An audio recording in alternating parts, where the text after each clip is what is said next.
Tiatira. ¿Saben que yo le puse un título a esta enseñanza?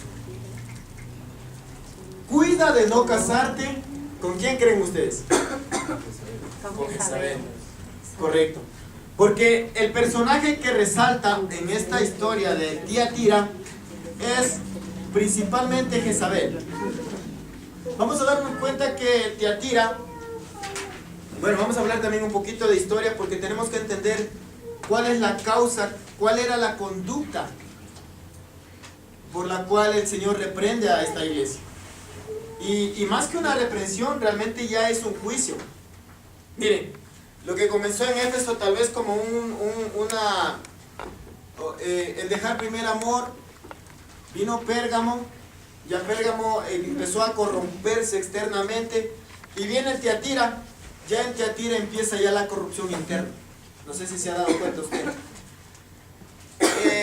En estas ciudades que hablando de Éfeso, de Esmirna y de ¿cómo se llama? Y de Pérgamo, estas ciudades, la corrupción venía de afuera. ¿Sabe por qué? Porque tenían los famosos puertos. Por eso es que eran ciudades de mucho dinero, de opulencia, eran también interculturales. Por eso es que eran centros considerados como centros de adoración, y no precisamente a nuestro Dios, sino a muchos dioses. Pero en cambio sí quisiera ilustrarles. ¿Será que podemos ilustrar? Bueno, vamos a llevar un poco más de tiempo. Ilustramos, porque quisiera que ellos vean el mapa más que todo, de cómo están ubicadas las iglesias. Bueno, así sí, yo creo que sí, vamos a ver. Bueno, verán, más o menos para ilustrarles. Éfeso es la primera iglesia, ¿no es cierto? Sí, de aquí viene Esmirna. Y todas estas están básicamente ubicadas en puertos. Luego de esto viene Pérgamo. ¿Sí? Pérgamo es la iglesia que está situada en una montaña, bueno, a un costado de la montaña. Por eso es que a Pérgamo se le alcanzaba a visualizar o divisar desde mucha distancia. Desde kilómetros se la podía visualizar. Entonces dice que Tiatira viene a dar la vuelta, como ya bajando de la montaña. Por ejemplo, si Pérgamo estaba acá en la montaña, Tiatira ya es bajando casi en un valle. Entonces de esa manera se van ubicando las iglesias. Entonces eso significa que Tiatira ya no tenía la facilidad de un puerto. Ya le era difícil. Entonces Tiatira no es que también gozaba de una posición económica buena. No. Vamos a ver qué realmente nos habla de Tiatira. Miren, como les dije, el tema es cuida de no casarte con Jezabel. Entre comillas le puse, o entre paréntesis, la tolerancia. ¿Qué es primeramente la tolerancia para usted? ¿Qué me puede decir en su concepto la tolerancia? Permitirle que hagan lo que quieran. ¿Soportar? ¿Qué más? Permitir, ¿Qué más? ¿Qué más sería la tolerancia? Compartir. Respetar. ¿Perdón? Convivir, correcto. Creo que a eso me inclinaría más, a convivir. ¿Sí? Porque el Señor aquí, usted se va a dar cuenta, a medida que vamos a ir estudiando, se va a dar cuenta que el Señor la reprende. Cuando dice que la tolera, no significa que no es que no le hace nada. No es que la obvia ni tampoco, no. Cuando dice que la tolera, significa que está siendo partícipe del pecado de esta iglesia. Amén. Bueno, al igual que las iglesias anteriores, Tiatira también está ubicada, obviamente, todas estas iglesias están en Asia Menor, ¿no? ¿Sí? Todas estas iglesias, todas las 7 iglesias están en Asia Menor. Así que ya sabemos que comprende Asia Menor lo que hoy vemos como Turquía, ¿no es cierto? Y estaba localizada a unos 70 kilómetros, al suroeste de la iglesia de la ciudad de Pérgamo. ¿Saben qué era lo tremendo de esto? Tiatira era una ciudad muy pequeña. De todas las ciudades que hemos estudiado hasta el momento y las que están en el libro de Apocalipsis, Tiatira era la ciudad más pequeña que había. Era sumamente pequeña. por un lado. Por otro, era la ciudad que estaba en todo el camino del comercio. O sea, en pocas palabras, usted, quiera o no, tenía que atravesar por Tiatira, porque era el único lugar que conducía, por ejemplo, a Pérgamo. Tenía sus ventajas y sus desventajas. La ventaja es que obviamente, como estaba en el camino, el comercio estaba a la orden del día, pero tenía su desventaja que cuando hubo la invasión de los romanos, las colonizaciones, dicen que la primera que caía era Tiatira.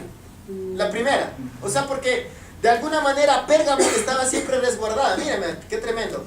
Pérgamo estaba resguardada porque era Tiatira quien estaba, como se dice, como conejillo de indias. Como escudo. Bueno, fuera como escudo, como conejillo de India, porque la primera que ¿cómo se llama? Le invadían era Tiatira.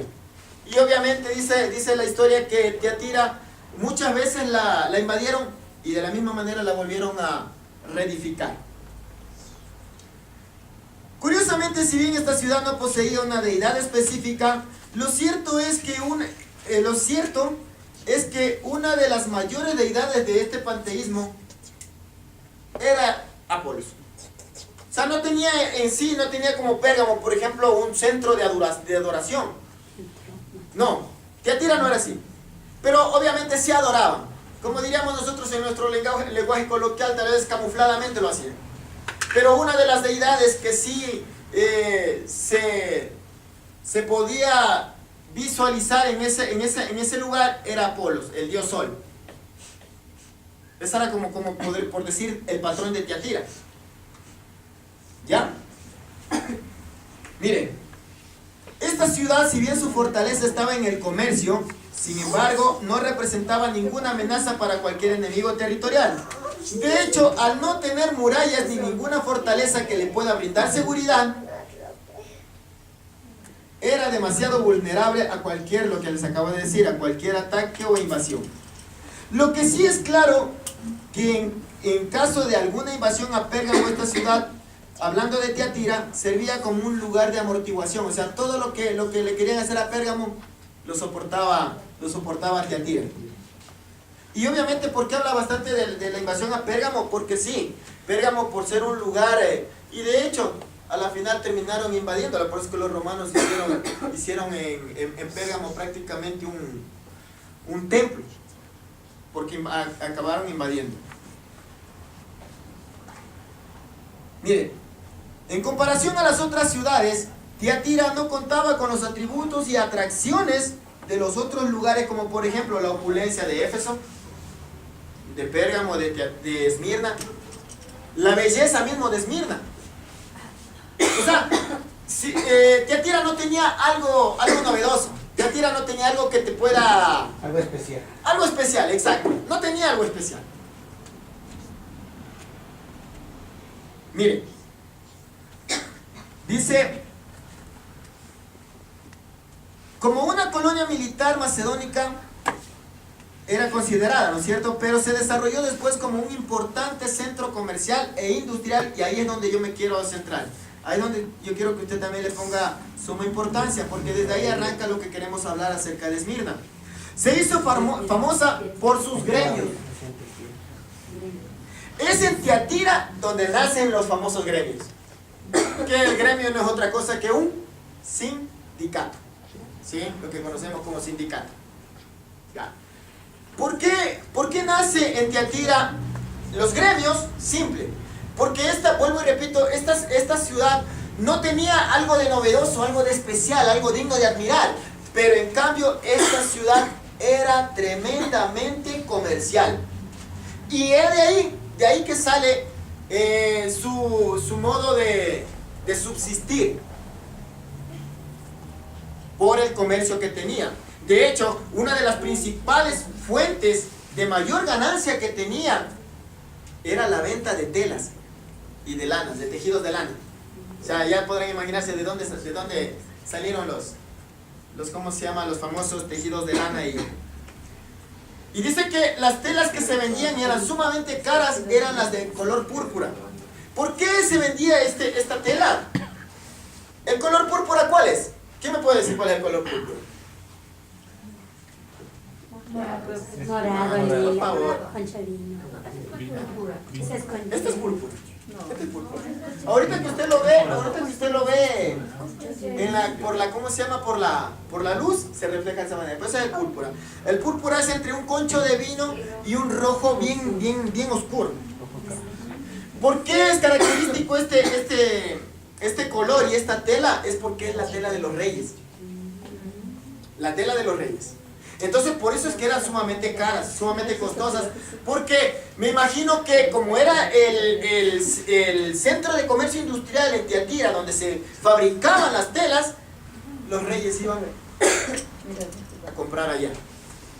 Miren, de ahí sale la famosa Lidia. ¿Se han escuchado de Lidia? La que habla en el libro de los Hechos. En el capítulo 16 habla de Lidia, que era una comercializadora de las telas en púrpura. ¿Sí? Y esta mujer dice que tenía mucho dinero. ¿Sabe cuál era el problema? Porque esta mujer, viviendo en Tiatira, siendo de Tiatira, a esta mujer le tocaba irse. Por ejemplo, aquí estaba Tiatira, ella viajaba hasta Filipos. Subía, yo me imagino tal vez unos 2 días de viaje. Subía, o más también, sí, puede ser que más. Ella subía. ¿Por qué? ¿Sabe por qué? Bueno, ya le voy a explicar más adelante. Pero ella no tenía libre comercio en Tiatira. Entonces ella le tocaba irse a Filipos. Aparte, que en Filipos, como ya se predicaba la palabra en los tiempos de Pablo, entonces ya la palabra empezó a correr. Y ella dice que era una mujer temerosa. A pesar de que vivía en Tiatira, era una mujer temerosa de Dios. O sea, se pueden imaginar cómo ese Pablo recorrió todo. Aparte que también dice que cuando llegó el día de Pentecostés, dice que estuvieron reunidos de todas las partes. Asia, ¿cómo se llama? Panfilia, Ponto, y un montón de lugares que justamente están por esa región. Comprenden todo lo que es Asia. Entonces cuando se dio el Pentecostés, gente de todo el mundo estaba. Entonces, por ahí un hito cayó de Tiatira. Y ya llevó la noticia de que existía un Espíritu Santo. Llegó, no sé, cayó una corriente sobre mí, no sé qué sería, pero transformó mi vida, exacto, correcto. Ya. Miren, dice, era un centro comercial e industrial. Otra de las cosas también que se fabricaban aquí o se producían eran los famosos cueros. ¿Usted ha escuchado la palabra curtidor? ¿Qué es un curtidor? Una persona que curte la cebolla. Una persona que trabaja el cuero. Correcto. Y yo le digo eso porque yo pensaba esto. Yo cuando hablaban de Pedro, de Simón el curtidor, sí, pensé que vendía ensalada. No, en serio. Insólitamente yo pensaba que este hombre creo que vendía ensaladas. Pero curtidor ha sido una persona que prepara el cuero, trabaja en el cuero. Entonces se podrán imaginarse que de por ahí también saldrán unas botas de cuero, unas carteras y artículos así de cuero, que han de ser sumamente caros, me imagino. Sí. Se hizo famosa por sus gremios de tejedores y tintoreras que tenían lana y lino. También por sus productos de cuero y por ser un centro productor de objetos de metal. Ahí habla, bueno, de la conversa de Lidia y todo eso. Otra de las cosas que ellos también trabajaban muchísimo era el bronce. Bueno, en fin, ellos trabajaban, ellos eran, como vuelvo y repito, el mayor centro de comercio ahí, de todo tipo de cosas. Sí, exacto. Y no es que venían de afuera, ellos mismos producían. Ese era lo novedoso y característico de Tiatira, que ellos sobrevivían del trabajo que en esa ciudad se ejercía. Amén. Miren, seguimos. Pero lo que sí es cierto es que Tiatira era un centro de comercio debido a la multitud de gremios, como les decía, los sindicatos existentes en ese lugar. Ahí nacieron los panaderos, los herreros, alfareros, curtidores, tejedores en tela y todo ese tipo de personas, ¿cómo se les dice a los obreros, no? ¿Sí? siendo este el principal fuente de trabajo y muchos oficios. En Hechos 16, lo que les hablaba de Lidia. Ciertamente esto no representaba ningún problema. Aquí es donde ya nos vamos yendo a centrar en el tema. Dice que no era problema, ni no era nada malo que haya muchos gremios. Al contrario, era bueno. Era bueno. Era bueno que haya muchos sindicatos. ¿Por qué? Porque esta gente lo que hacía es que tú tenías, por ejemplo, tú trabajabas tu tierra, tú tenías tus cultivos, tú tenías tus productos de la tierra, ¿ya? Tú tenías el fruto de la tierra. Otro tal vez trabajaba de pronto, qué sé yo, el cuero. Otros trabajaban la tela, otros producían un sinnúmero de cosas. Entonces, lo que tú no tenías, la persona te contribuía, te daba. Y así, existía también bastante el trueque ahí. Existía bastante el trueque. Entonces, eso era, por decirlo así, lo favorable del gremio. Eso era lo favorable. Ahora vamos a ver lo perjudicial. Miren, como les decía, no es nada malo esto. Lo malo, ¿sabe dónde se daba? Que cuando se levantaba un gremio, cuando se levantaba un sindicato, este gremio tenía que también levantar consigo un patrón. Yo le decía a mi esposa, vos si te has fijado cuando vas al mercado mayorista, si te has dado cuenta que hay un patrón. ¿Cuántos se han fijado cuando van al mercado mayorista? Un patrón. O un patrono, perdón. Un ídolo, una imagen. A eso se le llama patrón. Ya. Tú vas a darte cuenta que en cada mercado que vas, siempre hay una imagen. Un patrono, correcto. Siempre hay un patrono o una patrona. Siempre. Ándate al de la Magdalena, tremendo santuario. Ándate al Chimborazo, la Chimborazo. En el mayorista, a la entradita está el patrón. ¿Sí? En Solanda, de la misma manera. Podríamos decirse, como decía mi esposa también, que estos son los famosos, ¿cómo dijiste? Sectorizados. O las sectorizaciones. Pero hablemoslo como dice la palabra, los gremios. ¿Sí? Los gremios, los sindicatos. Entonces estas personas, esto es lo que tenían que hacer. Todos los sindicatos que se levantaban en Tiatira debían tener un patrono. O sea, era una ley, era una disciplina, era un mandato que tenían ellos. Claro, exacto. Entonces, ¿qué pasaba? Hasta ahí todo bien. Pero como la gente vivía muchísimo del comercio, muchísimo, de hecho era su base de sustento el vivir del comercio en Tiatira. Entonces, los del gremio, ¿qué hacían? Acogían a todo el que venía, a todo. ¿Qué producto tienes? Sandía, vente. ¿Qué producto tienes? Grano, vente. Todo lo que tú producías, bienvenido sea. Entonces, se hacía como alguna fortaleza ahí. Ahora, ¿cuál era el problema? Que como la palabra de Dios se empezó a diseminar de una manera tremenda en los tiempos de Pablo, entonces, ¿qué pasó? Mucha gente de los gremios se convirtieron al cristianismo. Pero ¿cuál era el problema? Que estos gremios, la mayoría de veces al año tenían programas y eventos, rituales. Y uno de los requisitos para tú permanecer en el gremio era que tenías que participar de todas las cosas que ellos hacían. Ejemplo, si ellos decían, vamos a hacer mañana una fiesta para San Antonio, el patrono de nuestro gremio. Entonces, ¿qué tenías que hacer tú? Tú tenías que asistir obligatoriamente. Tú tenías que adorar obligatoriamente. Tú tenías que comer de la comida al sacrificado a los ídolos, lo que habla la palabra, obligatoriamente. O sea, no podías evadir nada. Eso era parte del ¿cómo se llama? De la ley que tenían como sindicato cada uno. Ahí va el problema. Ahora entienden ustedes por qué Lidia tenía que irse de Tiatira. ¿A dónde? A Filipos. ¿Por qué? Porque ella no podía, es que ella ya tenía temor de Dios, ella ya conocía a Dios. Entonces, ¿qué pasó? Ella tenía que irse allá. porque no podía comercializar. No podía comercializar.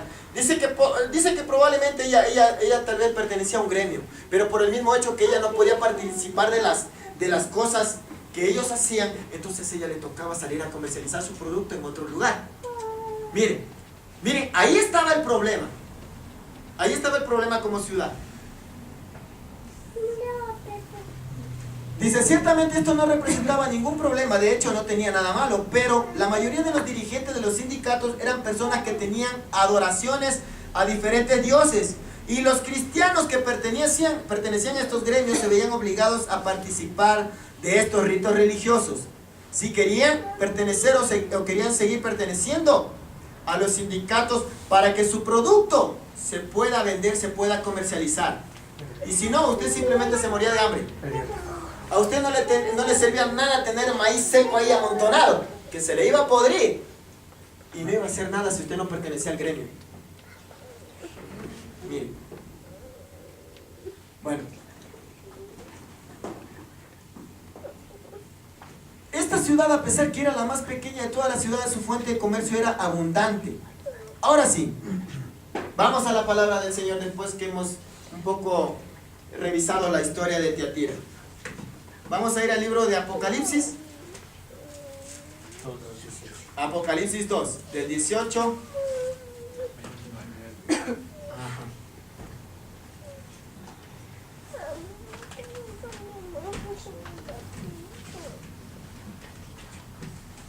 A ver, miren lo que dice la palabra del Señor. Ahora sí vamos a poder entender mejor la palabra.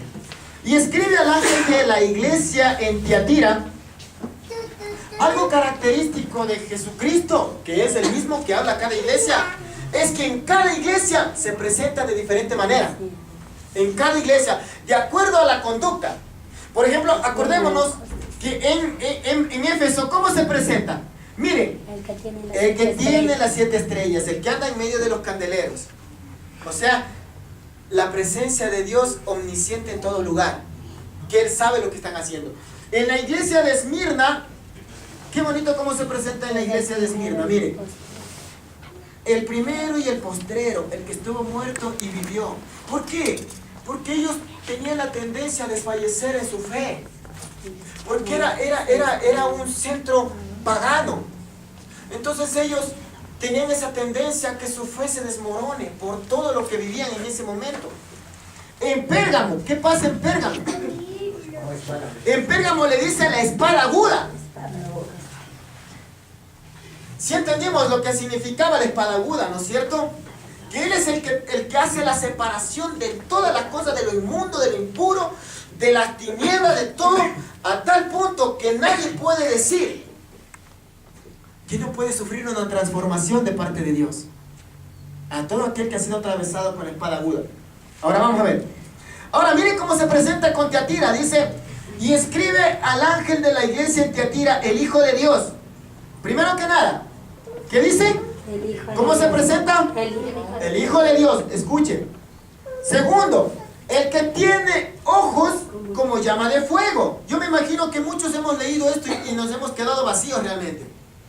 Pero hoy vamos a entender qué significa cada uno de estos aspectos del Señor. Y tercero, pies semejantes al bronce bruñido, dice esto: yo conozco tus obras, y amor, y fe, y servicio, y tu paciencia, y que tus obras postreras son más que las primeras. Miren, yo para tener más o menos una guía, yo he estado escuchando varios mensajes, y en la mayoría coinciden de que aquí el Señor está elogiándole a la iglesia. Le dice, como podríamos, un poquito así como yo, de esta manera: yo conozco tus obras, y amor, y fe, y servicio, y tu paciencia me agradan, y que tus obras postreras son más que las primeras. Esa es una forma de diálogo, de elogiarle. Pero yo le decía a mi esposa, le decía, mija, pero yo no veo aquí un elogio. ¿Sabe por qué no veo un elogio? Porque viene un juicio a Tiatira. Viene un juicio a Tiatira, y cuando viene un juicio, No creo venga un elogio. ¿Cuántos creen que estoy en lo correcto o cuántos creen que estoy equivocado? ¿Sabe por qué le digo? Cuando usted a su hijo se ha portado mal criado, y obviamente tiene que venir castigo, ¿cierto? Si ha sido algo fuerte, al menos un pecado de esos demasiado duros, entonces tiene que haber un castigo fuerte. Entonces, ¿qué? Usted va a venir y le va a decir, mijito, yo conozco que eres inteligente, qué notas que me sacas en la escuela, qué bondadoso que eres con tu ñañito, ¿cómo le das de comer? Pero te voy a dar una pizza. No le vamos a decir así, seamos conscientes. Nosotros estamos molestos, estamos enojados. Y puede ser que mi hijo diga, me vas a castigar por eso. Y no te has dado cuenta que yo soy un buen hijo. No te has dado cuenta que tengo buenas calificaciones. No te has dado cuenta que soy un buen estudiante. Entonces el Señor va a decir, sí, estoy de acuerdo que eres un buen estudiante. Estoy de acuerdo que me has traído buenas notas. Estoy de acuerdo, pero tengo algo contra ti. Esa es la manera. Esa es la manera en que viene contra esta iglesia el Señor. Esa es la manera. Pero tengo unas pocas cosas contra ti, que toleras que esa mujer, Jezabel, muchos piensan que Jezabel es una mujer que coincidentemente se llamaba Jezabel en ese tiempo. Y no es así. No es así. El Señor aquí está hablándole espiritualmente a Tiatira.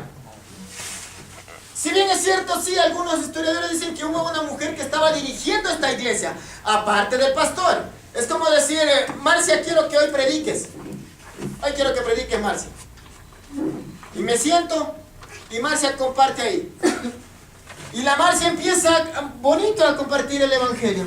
Y después dice, hermanos, tened fe y haced todo lo que queráis, porque la salvación no se pierde. ¿Y? ¿Cómo? ¿Me está entendiendo? ¿Me está entendiendo?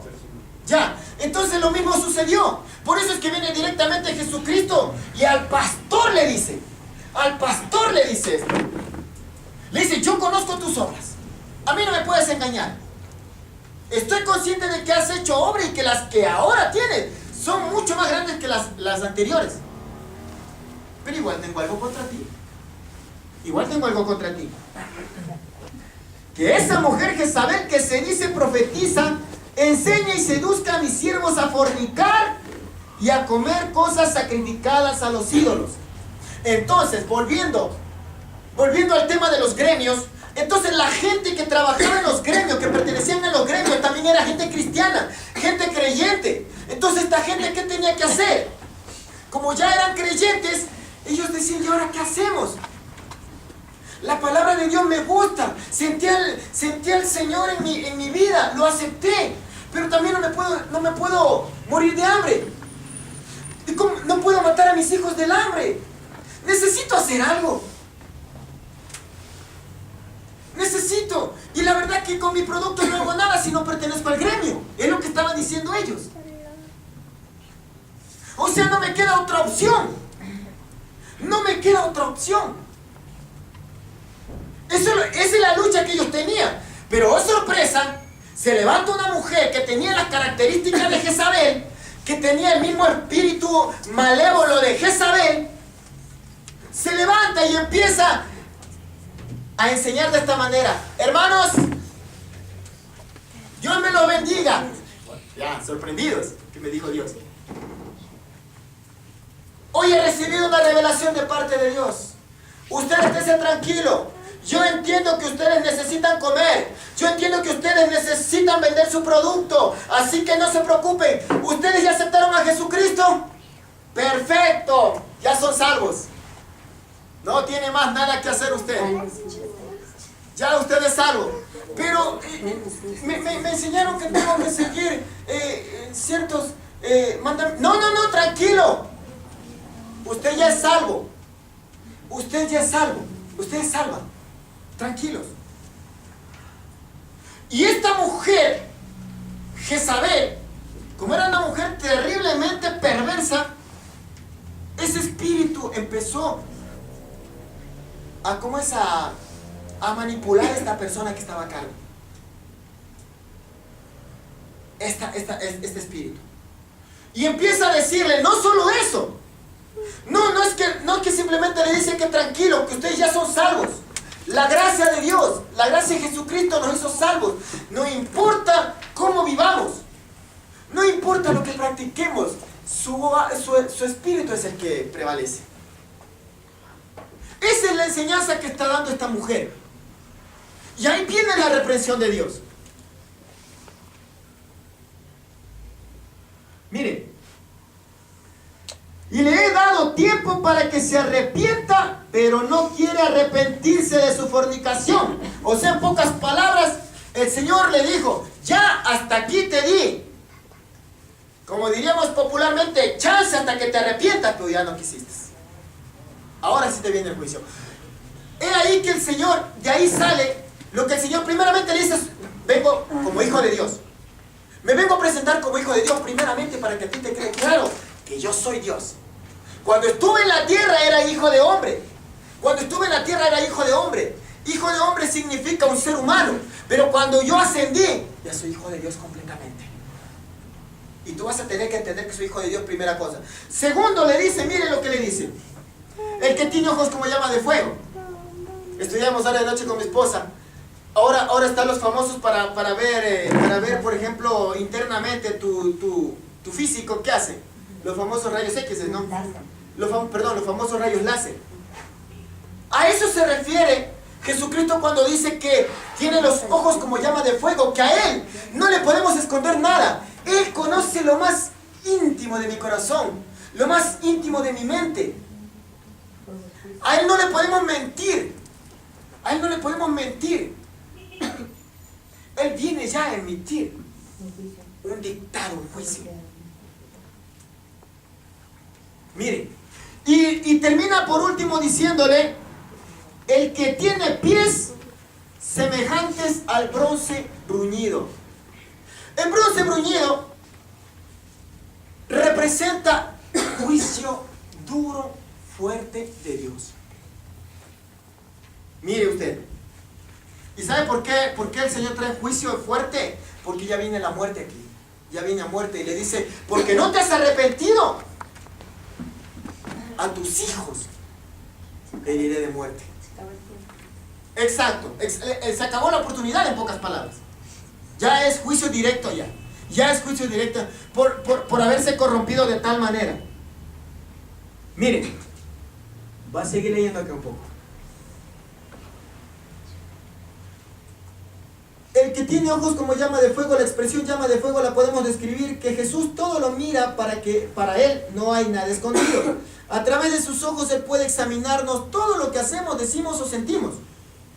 Lo que dice en Salmos 139, versículo 7. ¿A dónde? Me iré de tu espíritu, Señor. ¿Dónde me esconderé? Si así me fuera yo a hacer mi vivienda allá en el oriente, donde se pone el sol, ahí pues ahí me sacas tú.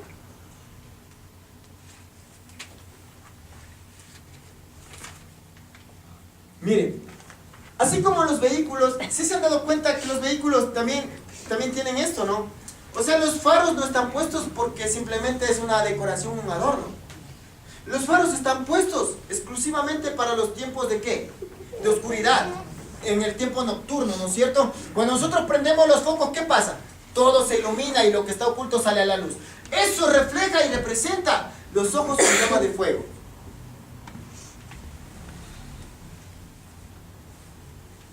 Bueno, el bronce bruñido, ya les dije, sí. Representa... El bronce bruñido también, para que sea bronce bruñido, tiene que haber sido trabajado. Trabajado, tratado, correcto. El Señor está diciendo que aquel que viene con la misma integridad juzgará a los demás. Así es, correcto. Correcto. El bronce, ¿por qué se lo nombra mucho? Y se lo nombra muchísimas veces en la Biblia. Se lo nombra muchísimas veces. Es que el bronce es un metal sumamente fuerte, duro, difícil de romper. Aparte que, como les digo, cuando se habla del bronce, es juicio. ¿Saben por qué? Vamos a ir un ratito al libro de Jeremías. Miren, en el libro de Jeremías, usted se va a dar cuenta en el capítulo 1, versículo 18. ¿Quién tiene? ¿Que me ayude? Ayúdame, Juan, por favor. Porque he aquí que yo te he puesto en este día como ciudad fortificada, como columna de hierro y como muro de bronce, contra toda esta tierra, contra los reyes de Judá, sus príncipes, sus sacerdotes y el pueblo de la tierra. Ya. Usted se va a dar cuenta que versículos antes el Señor le da una visión a Jeremías, donde se cae una olla hirviendo y le dice, ¿qué ves? Una olla. Perfecto. Viene el juicio. Entonces, cuando el Señor está diciendo que te pondré como muro fortificado de bronce, lo que le está diciendo, mira, vas a ir con palabra de juicio porque ya la gente no quiere arrepentirse. Entonces, ahora sí, vas a emitir juicio, vas a dictar juicio. Le dice. Por eso le pone, como muro fortificado de bronce. En el libro de Números, en el libro de Números 21:9, si no estoy mal, habla de la serpiente de bronce. La serpiente de bronce, ¿por qué el Señor la levantó? ¿Quién se recuerda? Lo que han leído. El Señor eligió la serpiente de bronce porque la gente se rebeló. Se rebeló en todo lo que las cosas que hacía el Señor, siempre se quejaban. Anduvieron por el desierto, el Señor dice que levantó la serpiente y la serpiente empezaron a picarles a toditos. Juicio. Juicio.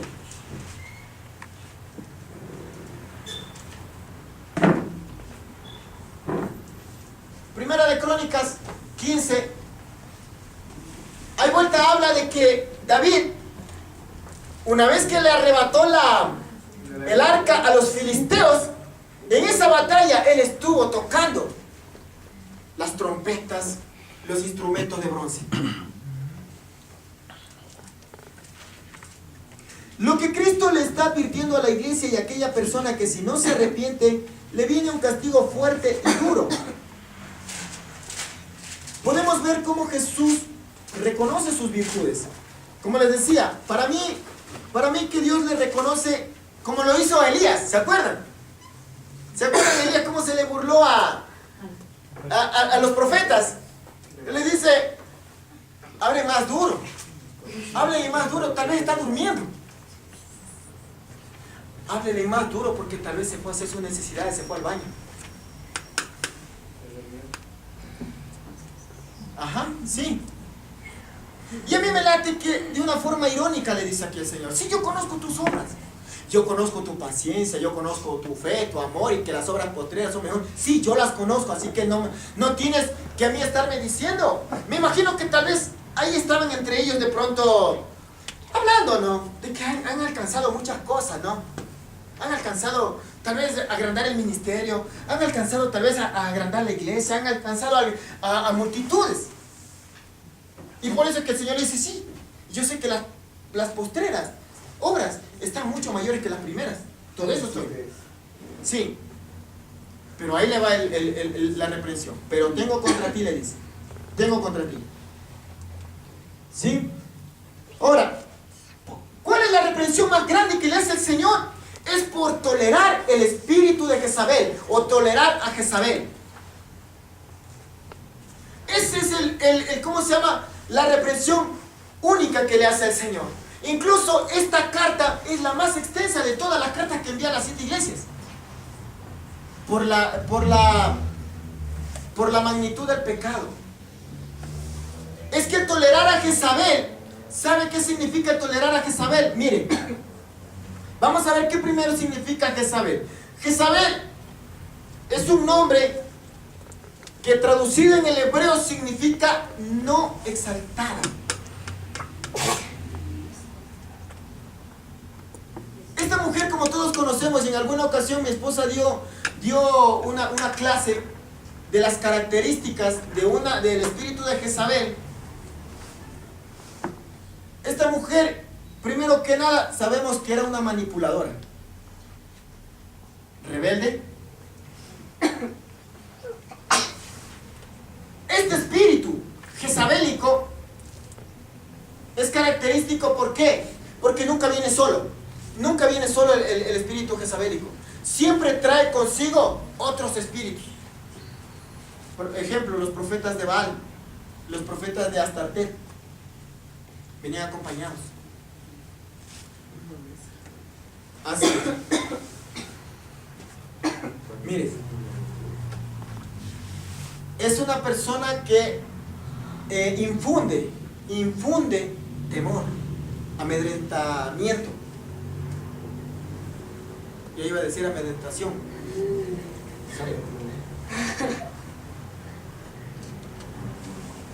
¿O no lo hizo con Elías? ¿No lo llenó de miedo? No lo amenazó y Elías, ¿qué hizo? Se llenó de temor, se llenó de miedo y se fue a esconder. Ahora, ¿por qué el Señor le reprende a esta iglesia? Simple. Porque este pecado era el más terrible.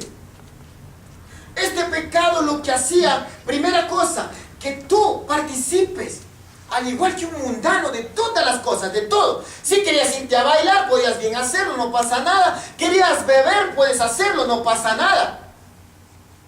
Es lo que ahora llamamos en este tiempo que se vive en muchos lugares, la época o la era o el tiempo de la gracia. De la gracia.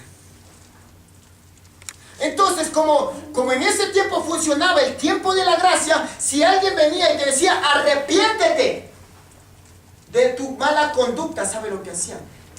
Cállate, porque yo ya le entregué a Cristo. Y lo que tú vienes a hacer es a ponerme mentiras, miedos. Dios ya me salvó. Y de esa manera, anulas, tapas la boca del profeta de Dios, del hombre de Dios. Mucha gente se cambia a iglesias grandes, ¿sabe por qué? Por la multitud de eventos, por la multitud de actividades que tienen. Y se cambian porque quieren escuchar algo más suave, algo que aparentemente... Exacto. Miren, esta mujer, ¿saben qué era lo tremendo de esta mujer? Dice que esta mujer era seductora. Por eso es que siempre el rey Acab accedía a sus peticiones. Siempre. Hasta que por último, el rey era el que, ¿cómo se llama? Él era el gobierno de Israel. Pero dice que esta mujer le destronó prácticamente, porque era ella ya la que gobernaba. Y por eso es que tan fácil la apostasía llegó a Israel.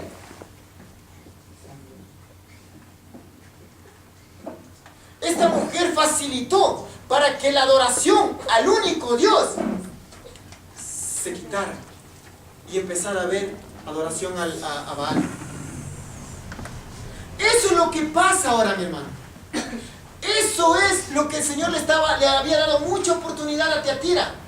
Por eso le dice, y le he dado tiempo para que se arrepienta, pero no ha querido. En este caso son, por ejemplo, las iglesias que aceptan, las personas que aceptan que los púlpitos se llenen con mujeres que van con ropas seductoras, o con hombres también que van con ropas seductoras. Sí, ¿para qué? Para que la gente pueda tener sus ojos llenos de codicia para las personas yéndose en contra. Amenazaba a todo lo que se le oponía, siembra desaliento y desánimo. Escuche, siembra desaliento y desánimo. Se mueve juntamente con el espíritu de seducción, lo que les acabo de decir. Es imponente, es posesivo.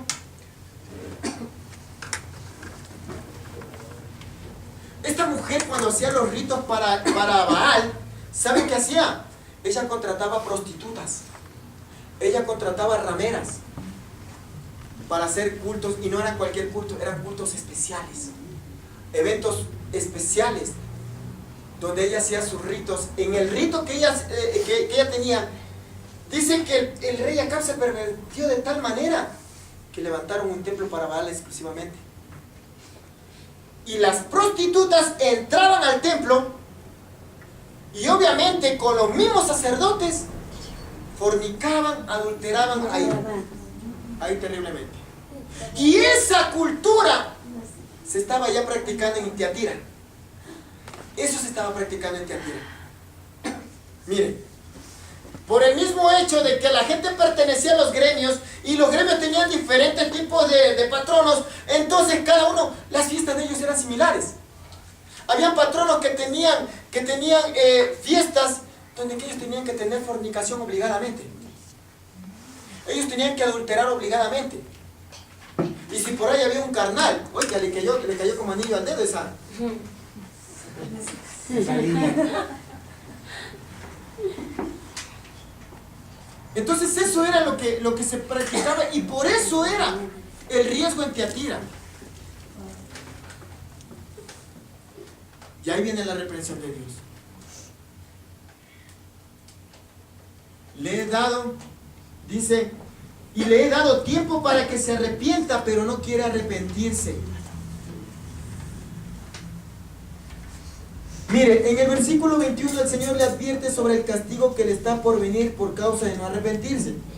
Este espíritu también se está moviendo fuertemente en este tiempo, porque estamos viviendo el tiempo famoso de la gracia, y por esa causa, dice lo que decía mi esposa, podemos hacer lo que queramos, vestirnos como queramos, comer lo que queramos, cuando queramos y en el lugar que queramos, vivir como queramos, vestirnos como deseemos, hacer todo cuanto deseemos sin que esto implique que mi salvación está en riesgo. Pregunto yo, ¿se practica o no se practica eso hoy en día? Hoy en día se vive exactamente eso. Y no es que precisamente pertenecemos a un gremio. No es que precisamente nosotros tal vez tenemos el riesgo de si no pertenecemos a algo, nos vayan a destituir. Sí, es verdad. A veces nosotros nos comportamos de esa manera. A veces nosotros no nos queremos separar de nuestra familia secular. ¿Saben por qué? Es que mi hermanito sí tiene dinero y él siempre me ha ayudado. Siempre me ha ayudado. Buena gente.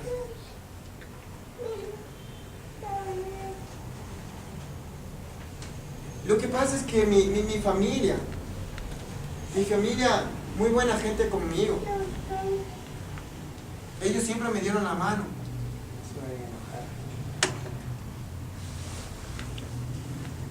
Es que mi esposo, a pesar que no está en Cristo, pero qué buena persona que ha sido él. Qué buen padre. Sí, muy responsable, muy buen padre. Como siempre le he dicho, cuando ya la persona se muere, ahí sale todo lo bueno que ha sido. Mientras tanto, lanzándole las ollas.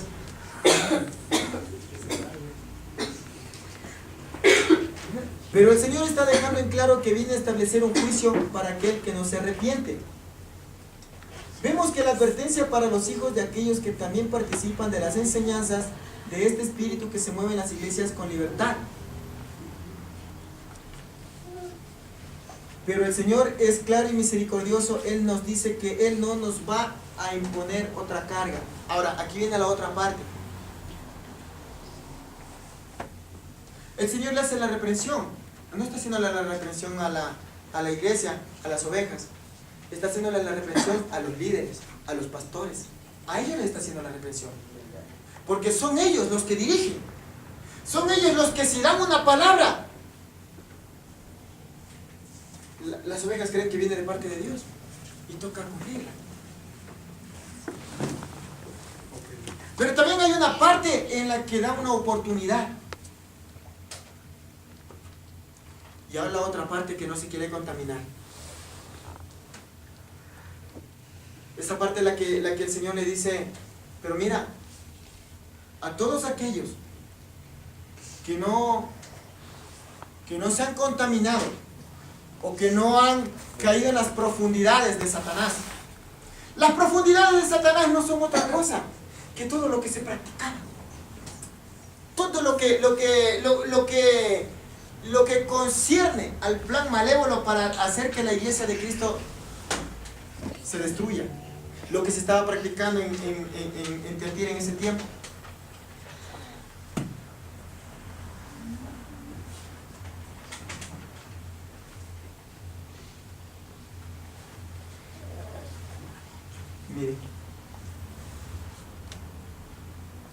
Ahora, la pregunta es esta. Si el Señor tuviera que decirte a ti, como le dice aquí a esta iglesia, pero a vosotros y a los demás que están en Tiatira, a cuantos no tienen esa doctrina, ¿cuál doctrina? La de Jezabel, ¿no es cierto? Y no han conocido lo que ellos llaman las profundidades de Satanás. Yo os digo, no os impondré carga. No os impondré más carga. Alguna vez el Señor se me dio esa palabra, no os impondré más carga. Pero ahí te da una pauta y te dice, pero lo que tienes, retenedlo. Pregunto, Joanita, ¿qué te manda el Señor a retener en este tiempo? La salvación. ¿Ya? Claro, indudablemente que todos tenemos que retener la salvación, pero para poder... Santidad. La salvación es el resultado de lo que yo pude haber hecho. Santidad. Pero ¿qué es lo que te manda a retener? Raquel, ¿qué te manda a retener el Señor? La obediencia y la fe. Ya, muy bien. Cristina. La santidad. Ya, muy bien. Miriam, ¿qué te manda a retener el Señor?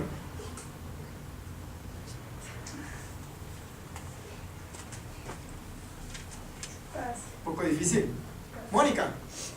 Yo dije la santidad, o sea, claro. Ya, perfecto. Dani, ¿qué crees tú que el Señor te manda a retener? La fe. La fe, muy bien. Vero. La obediencia. La obediencia. Nora.